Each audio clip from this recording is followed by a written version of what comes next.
चलिए, Indian contract act में अपना सबसे पहला टॉपिक जो हम आज कवर करने जा रहे हैं, इंडियन कॉन्ट्रैक्ट एक्ट की पहली यूनिट जो है वो है इंडेमनिटी एंड गारंटी वाली। जो यूनिट नंबर 1 है हमारी, indemnity and guarantee.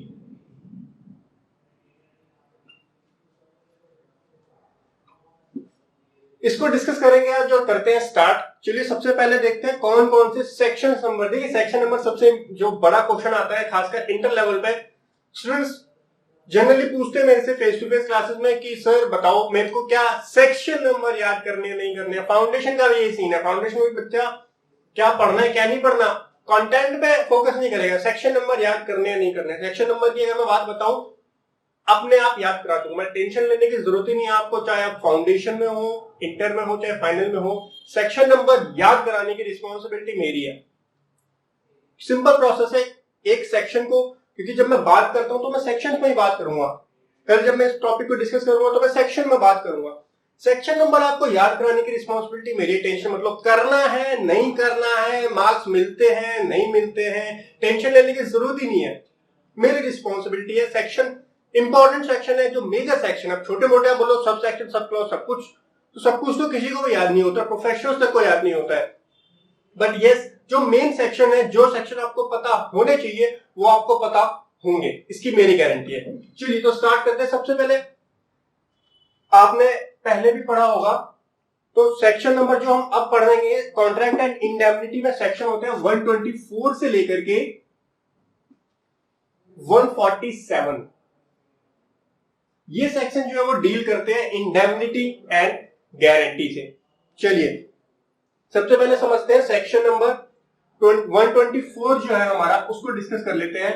Section number 124 किस चीज का है? Section number 124 contract of indemnity को डिफाइन करता है। सेक्शन नंबर 124 पहले हम डिस्कस करेंगे इंडेमनिटी क्या होता है, फिर डिस्कस करेंगे गारंटी क्या होता है। ये सारा जो मैटर है, फिर किसके राइट्स हैं, राइट्स श्योरिटी के क्या राइट्स हैं, गारंटर के क्या राइट्स वगैरह, पूरा का पूरा जो होता है वो इसके अंदर आता है। ये तो पूरी रेंज है, ये याद करने की जरूरत नहीं है, मैंने बस रेफरेंस के लिए लिखा। यहाँ पर आपको जो याद कराना होगा वो मैं करा दूंगा, उसकी टेंशन ही ना लो आप। सेक्शन नंबर 124 पे आ जाओ जी। 124 क्या कहता है? कॉन्ट्रैक्ट ऑफ इंडेमनिटी क्या होता है भाई बताओ? Contract of indemnity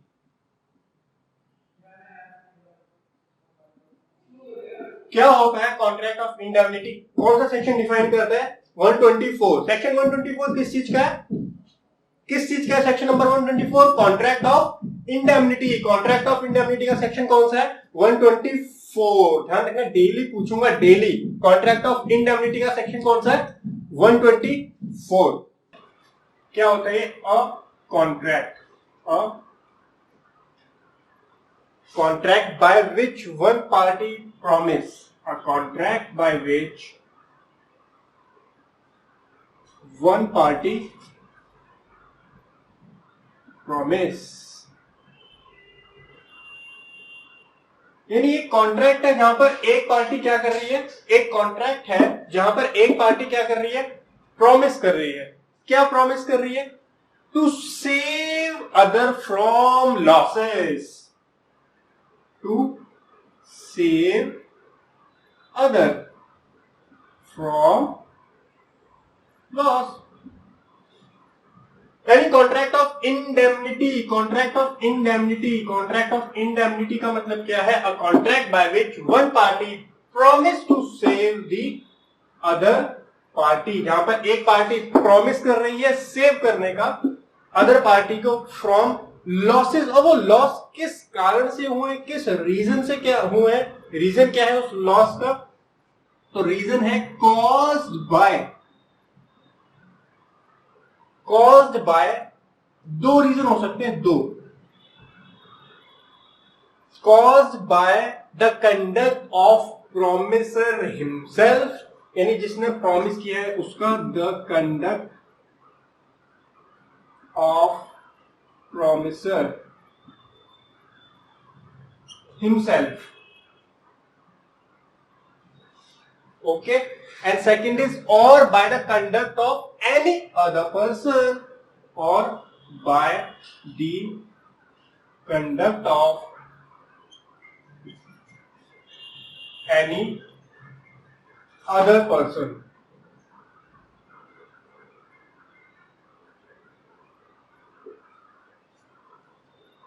other person, ठीक है।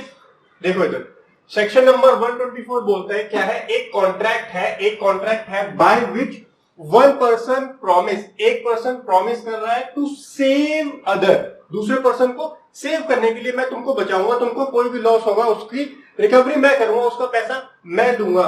वो लॉस किस वजह से हो रहा है, the conduct of promiser himself, उसने कोई अपना प्रॉमिस किया, वो प्रॉमिसर के अपने कंडक्ट की वजह से या फिर किसी और पर्सन के कंडक्ट की वजह से।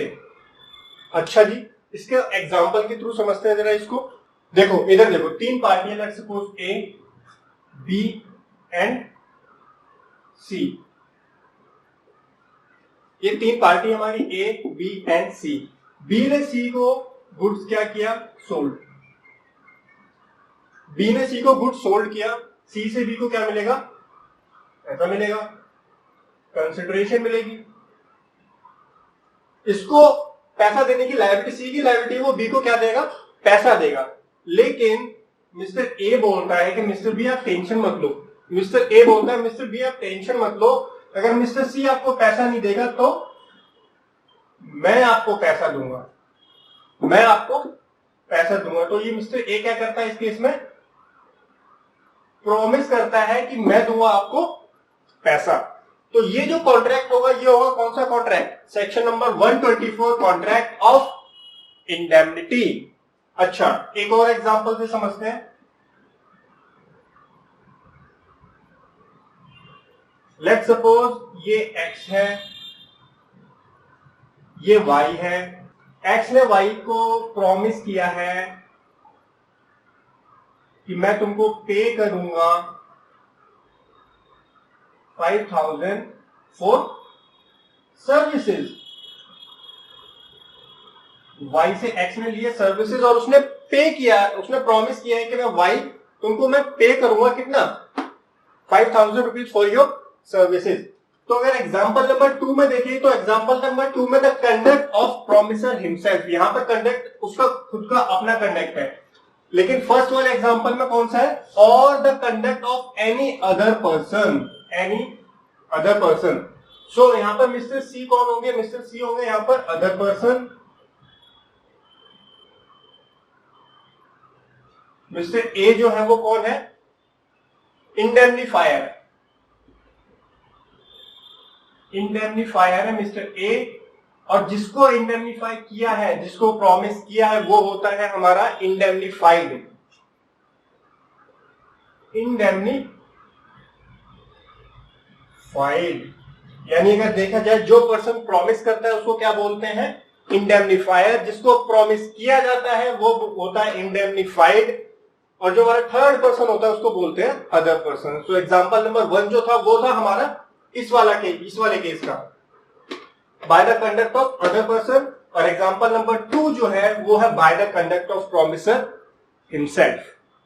तो ये था कंसेप्ट हमारा कॉन्ट्रैक्ट ऑफ इंडेमनिटी का, सेक्शन नंबर 124। अच्छा गाइस, एक चीज और, कंडक्ट ऑफ प्रॉमिसर और conduct of any other person. Let's suppose इस वाले एग्जांपल में जब मिस्टर बी ने मिस्टर सी को गुड्स सोल्ड करी, तो गुड्स जो है रास्ते में, गुड्स इन ट्रांजिट जो है, ड्यू टू फ्लड की वजह से या फिर किसी एक्ट ऑफ गॉड की वजह से, किसी नेचुरल कॉज की वजह से जो है वो उस ट्रक का एक्सीडेंट हो जाता है या फिर फ्लड आ जाता है, वो जो ट्रक जो होता है वो गुड्स जो है किसी भी तरीके से अदर पर्सन के पास, सी के पास जो है नहीं पहुंच पाता है। उस सिचुएशन में क्वेश्चन ये उठता है कि जब गुड्स सी के पास पहुंचा ही नहीं तो क्या उस केस में ये वाला लॉस हुआ है, मिस्टर बी को तो लॉस हुआ है क्योंकि उसने तो गुड्स अपनी भेज दी है, बट मिस्टर सी को वो गुड्स नहीं मिली है। नाउ द क्वेश्चन इज, क्या ये जो इंडेमनीफाई वाला कॉन्ट्रैक्ट है उस केस में भी एप्लीकेबल होगा या नहीं होगा। उसके लिए एक बार दोबारा चलते हैं इस वाले सेक्शन पे। क्या लिखा हुआ है, caused by the conduct of promisor और दूसरा by conduct of any other person. यानी या तो वो प्रॉमिसर के कंडक्ट की वजह से हुआ हो या फिर वो इसके कंडक्ट की वजह से हुआ हो, तभी ये इंडेमनीफाई वाला कॉन्ट्रैक्ट जो है ये आएगा एक्ट के अंदर। लेकिन अगर एक्ट ऑफ गॉड की वजह से कोई भी इंसिडेंट होता है, अगर उसका रीजन जो है वो एक्ट ऑफ गॉड है, तो उस सिचुएशन में जो इंडेमनिटी का कॉन्ट्रैक्ट है ये एप्लीकेबल नहीं होगा। तो ध्यान क्या रखना है, अगर कोई एक्ट ऑफ गॉड है, कोई नेचुरल कॉज है, तो उस केस में सेक्शन नंबर 124 जो है वो इफेक्टिव नहीं होगा। सो गाइस, अभी हमने पढ़ा सेक्शन नंबर 124 जो कि था कॉन्ट्रैक्ट ऑफ इंडेमनिटी का। अब चलते हैं अपने नेक्स्ट सेक्शन की तरफ जो कि है section number 125, right of indemnity holder. Now अगर इंडेमनिटी होल्डर के राइट्स की बात करें तो 3 राइट्स होते हैं इंडेमनिटी होल्डर के पास। पहला होता है डैमेजेस को क्लेम करने का राइट, दूसरा होता है सारी कॉस्ट रिकवर करने का right, all cost, and number 3 जो होता है ऑल सम। नाउ अगर मैं इसको एग्जांपल के जरिए आपको समझाऊं तो लेट सपोज एक मिस्टर ए है, mister X and mister Y. Now mister A ने मिस्टर एक्स को इंडेमनिफाई किया, बोला कि आप मिस्टर वाई के ऊपर एक स्यू करो और अगर आपको कोई लॉस होता है, अगर आपका कोई डैमेज होता है उस स्यू के लिए, तो उसका रिस्पॉन्सिबल मैं होऊंगा और मैं आपको इंडेमनिफाई करूंगा। तो ये हमारा होगा एक indemnifying contract as per section number 124। Now जब कोर्ट में केस हुआ मिस्टर एक्स और मिस्टर वाई के बीच में, तो कोर्ट ने ऑर्डर दिया कि मिस्टर एक्स को पे करना है 10,000 रुपीज टू वाई, यानी मिस्टर एक्स के ऊपर लायबिलिटी आई वाई को पे करने की। मिस्टर एक्स को एक लॉस हुआ, तो वो लॉस जो है वो लॉस अब कौन करेगा बियर, वो लॉस बियर करेगा मिस्टर ए। यानी इंडेमनिटी होल्डर इस केस में कौन था, एक्स जो था, एक्स था हमारा इंडेमनिटी होल्डर। इसके पास राइट है कि जो भी डैमेजेस हुए हैं, जो भी इसकी कॉस्ट है उस स्यू के अगेंस्ट, जितने भी सम उसका लगा है उस स्यू को करने में, वो किससे रिकवर कर सकता है, मिस्टर ए से। तो मिस्टर ए से रिकवर करने का राइट आ जाएगा मिस्टर एक्स के पास, जो कि है इंडेमनिटी होल्डर के राइट्स। तो ये था हमारा सेक्शन नंबर 125। चलते हैं अपने नेक्स्ट सेक्शन की तरफ। चलो गाइस, एक क्विक रिकैप देता हूं क्या पढ़ा अभी तक हमने। इंडियन कॉन्ट्रैक्ट एक्ट की यूनिट नंबर 1 पढ़ रहे हैं हम, जो कि है इंडेमनिटी एंड गारंटी की। इंडेमनिटी के अंदर हमने 2 सेक्शन अभी तक कवर किए। एक सेक्शन है section number 124 contract of indemnity का, दूसरा हमने कवर किया अपना सेक्शन नंबर 125 जो कि है हमारा rights of indemnity holder. Section number 124 के अंदर हमने पढ़ा कि कॉन्ट्रैक्ट ऑफ इंडेमनिटी क्या होता है। तो सेक्शन नंबर 124 ने क्या बताया हमको, a contract by which one party promise to other party to save it from losses caused by himself और by any other party. Section number 124 में हमने पढ़ा था ये होता है हमारा contract of indemnity. Contract of indemnity के बाद दूसरा पॉइंट हमने सेक्शन नंबर 125 के अंदर क्या पढ़ा था, 125 के अंदर हमने पढ़ा था राइट्स ऑफ इंडेमनिटी होल्डर। सारे डैमेजेस क्लेम कर सकता है, सारी कॉस्ट क्लेम कर सकता है, और ऑल सम जो कि उसने बियर की है सूट करने के लिए किसी पर्सन को, तो वो सारे तीनों चीजें क्लेम कर सकता है इंडेमनिटी होल्डर। ये 2 सेक्शन अभी हमने मेन पढ़े हैं, दोबारा से जल्दी से रिपीट करो। Section number 124 contract of indemnity, section number 125 rights of indemnity holder. चलिए चलते हैं अपने नेक्स्ट सेक्शन की तरफ जो कि है हमारा सेक्शन नंबर 126। अब पढ़ेंगे कॉन्ट्रैक्ट ऑफ गारंटी के बारे में।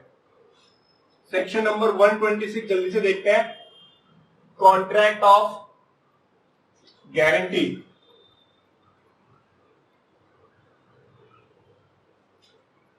चलिए section number 126 contract of guarantee क्या होता है, कॉन्ट्रैक्ट टू परफॉर्म। ये भी एक कॉन्ट्रैक्ट है, कॉन्ट्रैक्ट ऑफ गारंटी है तो ऑब्वियसली सबसे पहले कॉन्ट्रैक्ट ही है ना, वो contract to perform the promise made, contract to perform the promise made or discharge the liability or discharge the liability. यानी contract to perform the promise made और discharge the liability of a third person, of a third person. जो third person है बहुत ही important है। Of a third person in case of his default, now his का मतलब क्या है? इसका मतलब ये दिस थर्ड पर्सन, यानी जब वो थर्ड पर्सन डिफॉल्ट करेगा उस केस में लायबिलिटी आएगी पे करने की, जिसने गारंटी दी है उसकी। क्या बोलते हैं उसको? सारे पॉइंट डिस्कस करेंगे, क्या लीगल टर्म्स होती है वो डिस्कस करेंगे। पहले डेफिनेशन को समझते हैं। सेक्शन नंबर 126 बोलना क्या चाहता है? 126 कह रहा है कि जी एक कॉन्ट्रैक्ट है। कॉन्ट्रैक्ट सबसे पहले जी बिल्कुल समझ में आती है बात। कॉन्ट्रैक्ट है to perform the promise made और डिस्चार्ज द लायबिलिटी। मैंने कोई प्रॉमिस किया है उसको पे करने का, या फिर मैंने किसी और की लायबिलिटी को डिस्चार्ज करने का ऑफ अ थर्ड पर्सन, किसी तीसरे पर्सन की, in case of his default. His का मतलब क्या? हिज का मतलब कौन? किसके डिफॉल्ट पे? जिसने गारंटी दी है उसके डिफॉल्ट पे नहीं, थर्ड पर्सन के डिफॉल्ट पे। तो ये था हमारा कॉन्ट्रैक्ट ऑफ गारंटी। नाउ अब बात करते हैं पार्टीज की। कितनी पार्टीज होती हैं और कॉन्ट्रैक्ट ऑफ गारंटी क्या होता है बेसिकली? देखो, कॉन्ट्रैक्ट ऑफ गारंटी और कॉन्ट्रैक्ट ऑफ इंडेमनिफाई में अगर मैं आपको एक मेजर डिफरेंस मतलब देखते ही आप पहचान लोगे ये इंडेमनिटी का कॉन्ट्रैक्ट है या गारंटी का कॉन्ट्रैक्ट है। कॉन्ट्रैक्ट ऑफ इंडेमनिटी जो होता है वो होता है रिइंबर्समेंट ऑफ लॉस करने के लिए, किसी को लॉस से बचाने के लिए। और कॉन्ट्रैक्ट ऑफ गारंटी होता है वो होता है सिक्योरिटी ऑफ क्रेडिट के लिए, सिक्योरिटी पर्पस के लिए जो है कॉन्ट्रैक्ट ऑफ गारंटी किया जाता है, और लॉस को रिइंबर्स करने के लिए कॉन्ट्रैक्ट ऑफ इंडेमनिटी किया जाता है। चलिए इसको मैं पार्टी समझा देता हूं, कौन कौन सी पार्टीज होती हैं। बेसिकली ये ट्री पार्टी एग्रीमेंट होता है, ट्राई पार्टी एग्रीमेंट होता है। डेफिनेटली इसके अंदर 3 पार्टीज होती है। नॉर्मल कॉन्ट्रैक्ट में हमारी 2 पार्टीज होती है, बायर सेलर वगैरह, लेकिन इंडेमनिफाई में भी 2 पार्टी होती है। लेकिन इस वाले केस में, गारंटी वाले केस में 3 पार्टीज होती हैं। एक होती है श्योरिटी, दूसरी होती है प्रिंसिपल डेटर, और तीसरी होती है हमारी क्रेडिटर। चलिए बताता हूं एग्जांपल, बहुत ध्यान से देखना। ये है एक बैंक, सपोज बैंक है,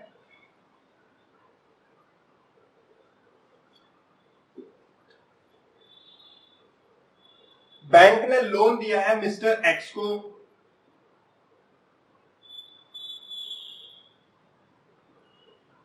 और मैं हूं मिस्टर वी। बैंक ने लोन दिया है मिस्टर एक्स को। अब जब लोन दिया है, बैंक कभी भी लोन देता है तो कुछ ना कुछ गारंटी तो रखता है, ऐसे तो लोन दे नहीं देगा। एक गारंटर चाहिए होता है। बैंक बोलता है एक गारंटर लेके आओ। बैंक बोलेगा मिस्टर एक्स से, मिस्टर एक्स आपको लोन दे दूंगा मैं, एक गारंटर लेके आ जाओ जो गारंटी दे दे कि अगर आप डिफॉल्ट कर दिया तो आपकी पेमेंट जो आपके रिस्पेक्ट, आपके बिहाफ को वो पर्सन करेगा। ठीक है, तो मिस्टर एक्स मेरे पास आए मिस्टर वी के पास। मिस्टर एक्स ने बोला मेरे को गारंटी दे दो, आप बैंक को गारंटी दे दो कि अगर मैं पेमेंट नहीं कर पाता हूं तो आप पेमेंट कर देना। तो मैंने कहा ठीक है, मैंने भी कुछ कंसिडरेशन ली, और कंसिडरेशन लेके मैंने बैंक को गारंटी दे दी। क्या गारंटी दी? देखो, मेन लायबिलिटी किसकी आएगी रीपेमेंट करने की? प्रिंसिपल लायबिलिटी किसकी है? मिस्टर एक्स की, कि वो रीपे करे। लेकिन मैंने बैंक को क्या दी है? एक गारंटी दी है कि बैंक तुम टेंशन ना लो, अगर मिस्टर एक्स पे नहीं करेगा तो मैं पे कर दूंगा। इफ फेल टू रीपे, अगर मिस्टर एक्स फेल कर जाता है बैंक को लोन रीपे करने में, तो रिस्पॉन्सिबिलिटी होगी मिस्टर बी, यानी मेरी रिस्पॉन्सिबिलिटी होगी कि मैं बैंक को पे करूं। ये होता है कॉन्ट्रैक्ट ऑफ गारंटी। ना उसमें 3 कॉन्ट्रैक्ट हुए, मिस्टर वी मिस्टर बैंक के बीच में, एक कॉन्ट्रैक्ट हुआ है बैंक और मिस्टर एक्स के बीच में, और एक कॉन्ट्रैक्ट हुआ है mister V and mister X के बीच में। इसलिए इसको बोला जाता है ट्राई पार्टी कॉन्ट्रैक्ट, क्योंकि इस कॉन्ट्रैक्ट के अंदर कितनी पार्टीज है? 3 पार्टीज है। नाउ अब अगर बात करें कि लीगल टर्म्स में इनको क्या बोला जाता है, बैंक को क्या बोलेंगे, मिस्टर एक्स को क्या बोलेंगे और मिस्टर वी को क्या बोलेंगे। सबसे पहले देखो मिस्टर वी को क्या बोला जाता है, मिस्टर वी को बोला जाता है श्योरिटी, क्योंकि इसने जो एश्योरेंस देता है उसको क्या बोलेंगे, श्योरिटी, जिसने श्योरिटी दी है। मिस्टर वी ने श्योरिटी दी है बैंक को कि मैं पे करूंगा इन केस मिस्टर एक्स पे नहीं करता है। तो मुझे एक बात बताओ आप सोच के, मिस्टर वी ने श्योरिटी दी है तो मिस्टर वी का क्रेडिटर कौन होगा, क्रेडिटर बहुत इंपॉर्टेंट है, बहुत ध्यान से देखना यहां पर। मिस्टर वी का जो क्रेडिटर होगा वो बैंक होगा। क्यों, अगर मिस्टर एक्स पे नहीं करेगा बैंक को तो किसकी लायबिलिटी आएगी, इसकी लायबिलिटी आएगी ना पे करने की, किसको, बैंक को। तो मिस्टर वी के लिए बैंक कौन होगा, क्रेडिटर होगा, क्रेडिटर क्रेडिटर क्रेडिटर क्रेडिटर। अब इसको मिस्टर वी के पॉइंट ऑफ व्यू से देखना, वरना घुमा के देखोगे तो गड़बड़ कर जाओगे। मिस्टर वी के पॉइंट ऑफ व्यू से बैंक क्या होगा, एक क्रेडिटर होगा। अच्छा जी ठीक है, ये श्योरिटी हुआ, इसके पॉइंट ऑफ व्यू से बैंक जो है वो क्रेडिटर हो गया जी, बात समझ में आ गई। मिस्टर एक्स कौन होगा, मिस्टर एक्स, एक बात बताओ, जब मिस्टर वी इसको पे करेगा तो पैसा कहीं से तो लेगा ना वो। अगर मैं एक्स के बिहाफ पे बैंक को पे करूंगा तो क्या ये मेरा डेटर नहीं होगा, मिस्टर एक्स जो है इससे मेरे को पैसा लेने का राइट नहीं होगा, बिल्कुल होगा। तो ये मेरे लिए कौन होगा, ये मेरा एक डेटर है, डेटर, ये मेरे लिए डेटर है। लेकिन बैंक का ना प्रिंसिपल डेटर तो ये था, बैंक मेरे से पैसा ले रहा है, मैं उसका प्रिंसिपल डेटर तो नहीं थोड़ी था। उसको जस्टिफाई करने के लिए इसका नाम दिया गया है principal debtor, principal debtor, principal debtor. ठीक है, बात समझ में आई। बैंक जो है वो क्रेडिटर कहलाता है, मिस्टर एक्स जो है वो प्रिंसिपल डेटर कहलाएंगे, और मिस्टर वी यानी मैं जिसने गारंटी दी है उसको हम बोलते हैं श्योरिटी। अच्छा, लायबिलिटी की बात करते हैं। प्राइमरी लायबिलिटी और सेकेंडरी लायबिलिटी, दो तरीके की लायबिलिटी आती है इस केस में। सबसे पहले मिस्टर एक्स के पॉइंट ऑफ व्यू से देखोगे आप तो प्राइमरी लायबिलिटी किसकी है पे करने की, बैंक को, बैंक को पे करने की प्राइमरी लायबिलिटी आती है मिस्टर एक्स की, क्योंकि लोन किसने लिया है, मिस्टर एक्स ने, तो प्राइमरी लायबिलिटी मिस्टर एक्स की आई। लेकिन अगर मिस्टर एक्स डिफॉल्ट कर देता है, सेकेंडरी लायबिलिटी मिस्टर वी की आएगी, लेकिन वो कब आएगी, जब मिस्टर एक्स कर देगा कोई डिफॉल्ट पेमेंट करने में, तब आएगी लायबिलिटी मिस्टर वी की। तो इसकी लायबिलिटी, मिस्टर वी की लायबिलिटी को बोला जाता है सेकेंडरी लायबिलिटी, और मिस्टर एक्स की जो लायबिलिटी है बैंक के लिए वो है प्राइमरी लायबिलिटी। ये था पूरा कंसेप्ट कॉन्ट्रैक्ट ऑफ गारंटी का, और कौन कौन सी उसके अंदर पार्टीज होती हैं।